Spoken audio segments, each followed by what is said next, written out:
பிளவுஸ்ல neck டீப்பாவும் இருக்கணும், வைடாவும் இருக்கணும், ஆனா நெக் லூஸ் ஆகக்கூடாதுன்னு நினைக்கிறீங்களா?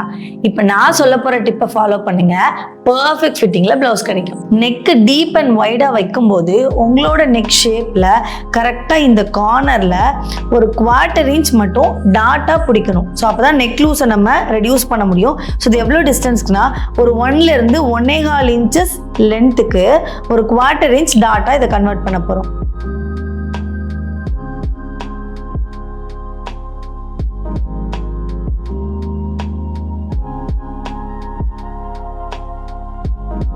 ஸோ இப்படி டாட்டா பிடிச்சதுக்கு அப்புறம் பார்த்தீங்கன்னா நமக்கு தேவையான வைடும் இருக்கும் அண்ட் நெக் லூஸும் இது கம்மி பண்ணும்.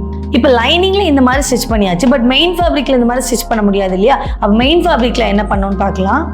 மெயின் ஃபேப்ரிக்ல பார்த்தீங்கன்னா லைனிங்ல டாட் பிடிச்சதுக்கு அப்புறமா இந்த மாதிரி எக்ஸஸ் இருக்கும். இதை எப்படி கரெக்ட் பண்ணணும்னா கரெக்டாக மெயின் ஃபேப்ரிக்ல நெக் ஷேப்ல ஸோ இங்கேருந்து ஃபூட்ரு பின்னாடி ஒரு ஃபிங்கர் வச்சு அதை ஷ்ரிங்க் பண்ணணும். லைட்டாக அந்த கார்னரில் அப்படியே அந்த கர்வ் ஷேப்பில் இப்படி ஸ்டிச் பண்ணிகிட்டே இருந்தோம்னா உங்களுக்கு கொஞ்சம் ஷ்ரிங்க் ஆகும் இந்த இடம்.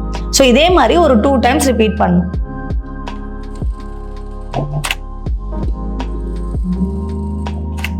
ஸோ இந்த மாதிரி மெயின் ஃபேப்ரிக்கை ஷ்ரிங்க் பண்ணிவிட்டு உங்கள் லைனிங்கை இது கூட மேட்ச் பண்ணி பார்த்தீங்கன்னா ரெண்டும் உங்களுக்கு ஈவனாக மேட்ச் ஆயிரும்.